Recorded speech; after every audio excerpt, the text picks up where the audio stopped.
Hey guys, what's up? It's Ripe again. In today's video, a dumb HOA neighbor claimed that gasoline-powered cars are now forbidden in the HOA neighborhood and ended up getting my beautiful restored old pickup truck towed from my property. Here is what happens when you tow a car illegally. And the first one starts like this. I got into a year-long lawsuit with my HOA all because of a single person within it. That being a woman that shall be dubbed Karen. A name she has more than earned in the worst kind of way possible. First though, we have the other main character of my story, which is me. I don't really have much of interest to say about myself aside from the fact that I like pickup trucks. Old classic ones especially, since I'm one of those people that believe they don't make them like they used to. I actually spent a good few years of my free time fixing one up enough for it to be my main vehicle. I was proud of managing to pull it off at the same time as me doing this was when Karen ended up becoming the president of our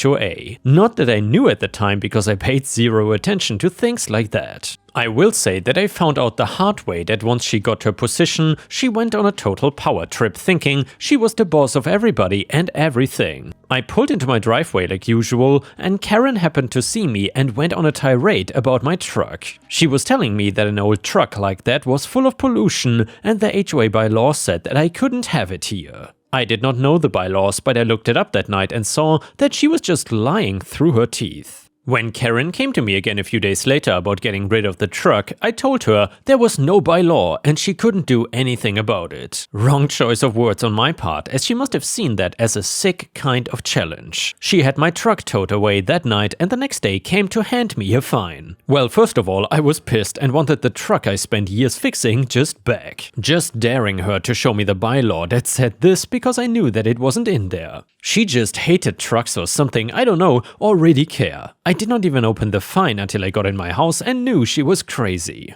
$10,000 for having the truck was the fine she gave me. Now, I don't know anything about how HOA fines work, but I was sure that they couldn't just give me a fine for that much money. There had to be some kind of regulation on what broken rules get what fines, otherwise they can just charge everybody $1 million for anything. I tried again to reason with Karen, but it was clear that she had no intention of taking away my fine or giving me back my truck.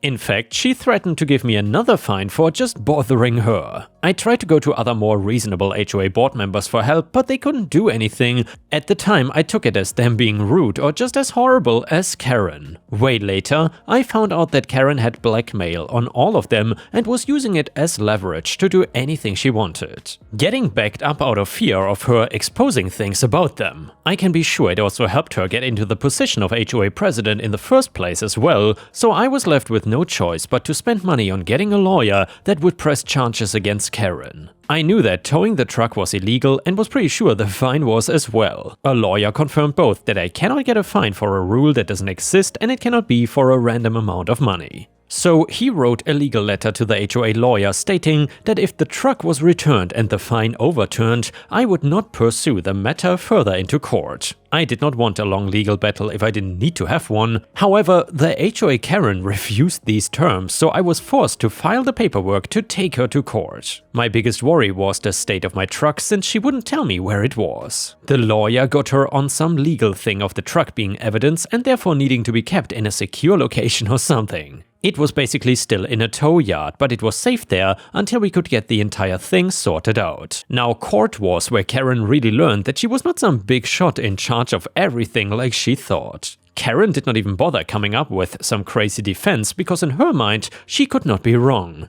My lawyer asked her directly if she had towed my truck illegally. Karen, I had it towed, but it was not illegal. Lawyer, was the truck not on his private driveway? Karen, yes, but that doesn't matter. Lawyer, why not? Karen, because I run the HOA, which means that the property is really all mine. He had no right to park the truck there when it's not allowed on HOA property. There was more with her going on again about why my truck was not allowed, but she had already made a huge mistake. Claiming that she felt the property all belonged to her just because she ran the HOA. It got a lot of eyebrows raised and showed just how crazy that Karen was. When asked to show the rule against my truck, she said there wasn't an official one, but it was one of her own. The case did not need to keep going, as it was obvious that Karen was in the wrong here. The judge started to rip her a new one, telling her that she did not own the neighborhood just because she was the president. Also telling her that she could not find people whatever she wanted and he would be digging in to make sure that she had not done this kind of thing to other people before. We were dismissed with the order for my truck to be returned and the fine being revoked due to being illegal. That was not the end for Karen, since that look into what she was doing found more things. She was fining a ton of people for random things she didn't personally like and just making up the amounts. Not even filing it correctly, so she was basically embezzling the money. Not on purpose, just because she was too dumb and self-absorbed to learn how to do it the right way. She was forced to step down from her HOA position, and you can tell the rest of the board was happy with that. Karen was disgraced and labeled as a liar and a con artist. Even if she wanted to expose the other board members' secrets now, nobody would end up believing her. She would go around saying that she stepped down to take more time for herself, but everybody knew the truth of the situation. She learned the hard way not to mess with a guy who loves his old truck. It took almost a year of battling, but I made sure that she was not going to get a happy ending with towing my truck away. In the end, she had to pay for my legal fees and her face looked like she had eaten dozens of lemons. Take that, Karen. The next one is a petty revenge story. So, an insurance company has been investigating our shop for supposedly insurance fraud over a car with a bad engine that was replaced with what we and the cops later found out to be a stolen one. A few weeks ago, I noticed a clean spot on my really dirty truck that I never wash and checked it out and found a GPS tracker. I didn't plan on keeping the truck this year and had plans to ship it into Mexico in the spring. I told my friend about the tracker and said he's gonna take care of it when he picks the truck up. My friend took the truck into the most cartel-infested place in Sonora and disabled it there. I already had a new truck under someone else's name, so I drove that around to parts stores and dealers. I was leaving a dealer when a clean-cut guy asked if I owned an old truck and told I used to, and he then identified himself as a private detective working for the insurance company and was curious about what happened to my old truck. I cracked a joke that sometimes it wanders off at night and usually comes back when it's on a quarter tank, usually 6 to 8 months. He tried to nonchalantly ask me where the truck might physically be, and that's when I told him I had found the tracker. He knew I knew, and his tone changed, asking for it back like a kid who got his ball bullied away from him. I told him the truck is in Mexico with a written address for it and who to talk to about getting it back. He knew he could not call the cops because his ass would get arrested, but tried again to demand his GPS back. I brushed him off and told him he can get it back from Mexico himself, and that was the last I saw of him. We found another GPS in a different truck at work, so we took it to the desert and blew it up. I'm sure they've been GPSing us thinking we had some kind of insane stolen car parts hoard, but all our stuff comes from dealers and scrapyards. And the next one is another petty revenge story. My girlfriend is currently being her adorable self and baking in the kitchen. She's doing her thing with the hangover on in the background and her favorite giant bear hoodie on. I think today she is using Just Hood lemon bar recipe. If you don't know it, then check it out. It's really delicious. Anyway, it reminded me this from a few years ago. Girlfriend and I worked for the same company in different areas on different floors. This was pre-pandemic, so my girlfriend loves baking and sharing more than eating the stuff herself. Also, big news for those that have read my previous posts, my girlfriend has moved in. Man, I am ecstatic. Anyway, girlfriend would bring in her goods maybe 3 times a week and the head of her department, Matt, got a little tin and made a little sign, something like, "If you enjoyed the treat, please leave a contribution to GF so she can keep baking." Then there was Karen. I go down to my girlfriend's floor one day to talk to someone and the vibe is off. GF looks kind of withdrawn. People are buzzing, Matt looks furious, and the treats are on Matt's desk. It turns out that someone emptied the contribution tin and left a note saying the last few baked goods were not up to par, so they emptied the tin as a form of refund for past contributions. Girlfriend had a hard night, thought about baking something gross as revenge, got upset thinking maybe her baking really is crap. Considered stopping altogether. I told her to consider stopping giving them away for free instead. Next day, I'm called into a meeting. Most of upper management, client services, etc. are there. We are talking about the baking and the note, and people were pissed. I would love to say it was because my girlfriend was universally adored, as she should be,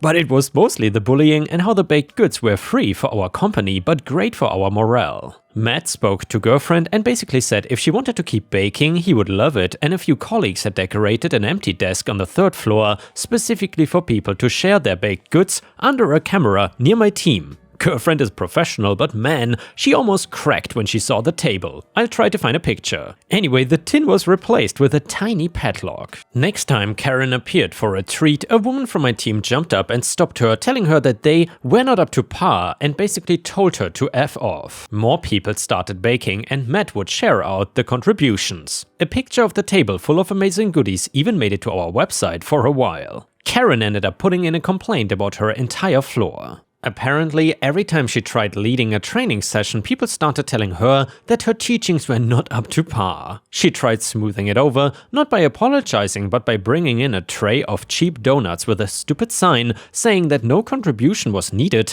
These were actually good and free. Those donuts had exactly 2 taken, one by Karen and the other returned with 1 bite missing and a note that said, "Not up to par." Matt even called their next team outing "Who's Up to Party?" Apparently Karen started complaining that she was trying to inspire my girlfriend to do better, that buying her own treats was way more expensive and she needed a little treat to keep going some days. That now more people were baking, so really she had inspired them. That she didn't know how to get past my team, who she couldn't insult and historically sucked up to. Karen tried demanding the snacks move back downstairs, but was told the note was deemed bullying and the downstairs canteen without cameras was not up to par. This went on until the pandemic hit. F Karen, and my girlfriend's baking is awesome. Edit, a few people in the comments have pointed out that I skipped over how everyone knew it was Karen. So Karen was really open about having written the note. Once the baking was a bigger thing, she even started saying that her note inspired my girlfriend and everyone else to do better, like she should be thanked for being a Karen. This woman never admitted to stealing the money though, and I don't think anyone cared enough to go after her for it. And the next one is an Am I the A-hole story about family drama. We had a family dinner this evening. My family has 4 kids in total. Me, my elder sister, 29 female, younger sister, 24 female, and youngest brother, 22 male. Extended family attended our family dinner, so all of our significant others, our cousins, aunts and uncles, etc. During the dinner, my elder sister and youngest brother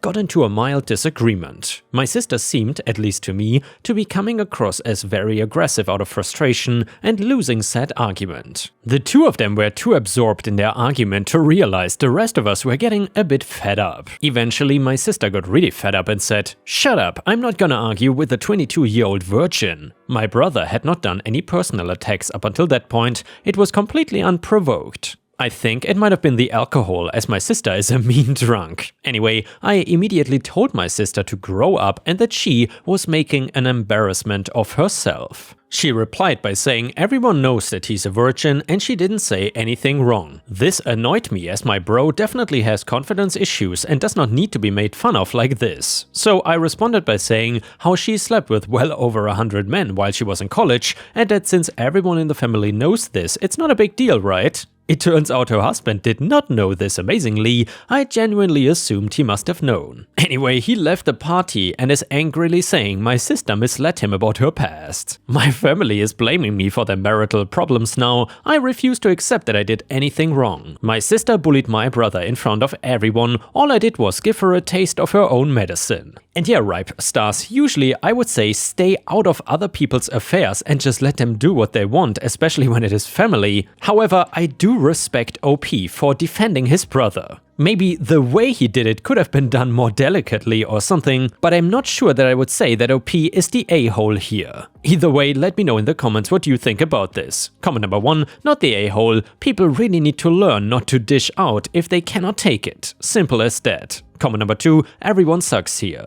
Your sister obviously was the a-hole for spouting off about your brother with hurtful intentions, but you were also the a-hole for doing the same thing back to her, even though you were just sticking up for your brother. Your family's the a-hole too for blaming you for the marital problems because your sister created those problems herself by misleading her husband about her past. Comment number 3, not the a-hole, your sister made it personal and could not handle taking what she dished out. And yeah, ripe stars, for the most part I would say I agree with the comments, but then again, this is quite a toxic family, at least this part of the family. Let me know what you think in the comments. I'm curious about what you have to say. And now let's move on to the next story. It starts like this. I was fortunate when I bought my house because not every home in the area has a private driveway. Mine is one of the newer houses, so during the design of it, a driveway was installed and it's really nice to have. It's wide enough to fit 2 cars side by side and goes in enough that if you're careful, you can fit about 8 cars. I love this because it means when I host the holiday parties, it's fairly easy for my family to find parking during the time of year when finding street parking can be a nightmare. Speaking of nightmares, I would like to introduce you to my neighbor who is just insane. I don't feel comfortable using real names, so I will just call her Satan. Now, Satan has always been jealous that we have a driveway while she is stuck parking on the street.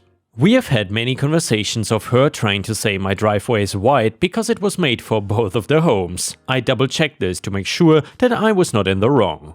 And I was not, and my driveway is 100% on my property. Now, if she was a nice woman, I might let her park under normal circumstances. Her name in this is not Satan for no reason though. She is the nastiest woman I've ever come across, and multiple times I had to stop her from fighting people that I hired over the years. She tried to stop somebody from pruning my trees, from cleaning my gutters, and even digging up the yard because I had to get a new septic tank installed. She gets into everybody's business and verbally abuses every single person she comes across. So no, of course, she is not allowed to use my driveway. My family came to visit for the holiday as I decided to play host that year. We tend to swap off between me, my siblings, and a couple cousins who get to host. We are not that big of a family anymore, so we really try to all meet for the holidays. Anyway, my driveway was packed with their cars and we had an amazing night of dinner, jokes and games. It was late by the time everybody started leaving and for us to find something shocking when we opened the door.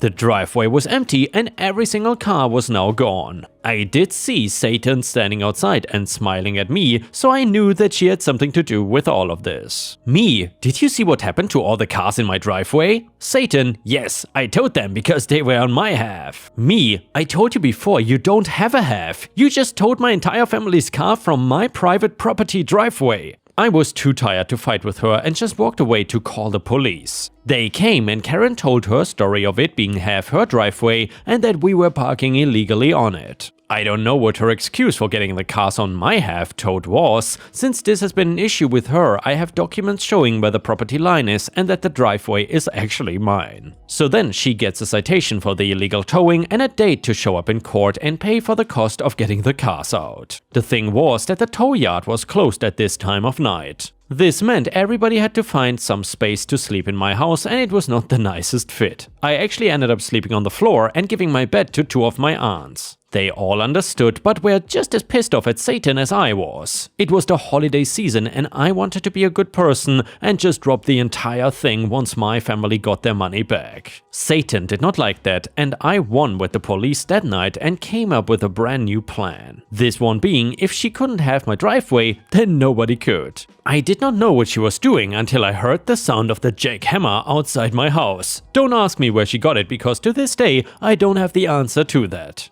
Anyway, she was using it to destroy as much of my driveway as possible. I secretly recorded what she was doing for a few minutes while staying inside my house in fear of her plus something that dangerous. I called the police again saying that there was a crazy woman outside my house with a jackhammer destroying my property. By the time they got there, I would say about half of the driveway was broken from her antics. Even once they got there, she didn't want to turn it off and stop her destruction. It was not until the cop pulled something out that I think was a taser did she finally turn it off and put her hands in the air. At that point, it was considered safe and an officer came to my door. Officer, sir, you called about this woman? Me? Yes. She lives next door and I heard her with the jackhammer destroying my property. Just so you know, she's probably gonna claim it's half her driveway, but I can give you the papers that show it's not true. Officer, I might want those in a moment. But first I want to just confirm that she didn't have any permission to be on the property or do any kind of work. Me, no she didn't. I even got a recording of her from when I noticed her starting until you arrived. She's gotten citations for illegal towing from the driveway before. I just want her to leave me alone. Officer, I can assure you we will take this matter seriously.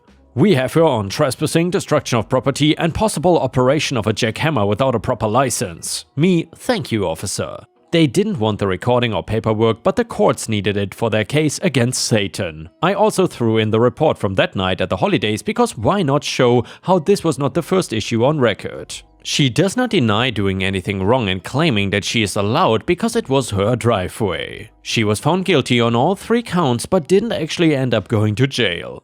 She did, however, get a few months of house arrest and then probation. I filed for a restraining order as well because I didn't want her to be anywhere near me. It might have been a problem except that she decided that in addition to property lines not applying to her, neither did the orders of the court. It only took 2 days for her to break the house arrest or house curfew, I don't really know the term. Anyway, that meant she was taken to prison for a little while before being let out again. Then another few days passed before she broke the restraining order and ended up getting taken to jail again for a couple months. I don't know if it was for finances or if her lawyer recommended it, but she finally ended up selling her house. That was also a process because the real estate agent realized that she couldn't have Satan anywhere near the potential buyers because she kept scaring them. Telling them the neighbor, me, was insane and would get them arrested the moment they moved in. Also, she kept lying and telling buyers that they would be getting the driveway as well as my actual house. Like a 2-for-1 house deal or something crazy. Eventually, it did get sold once she was removed from the process, and then I never saw her again.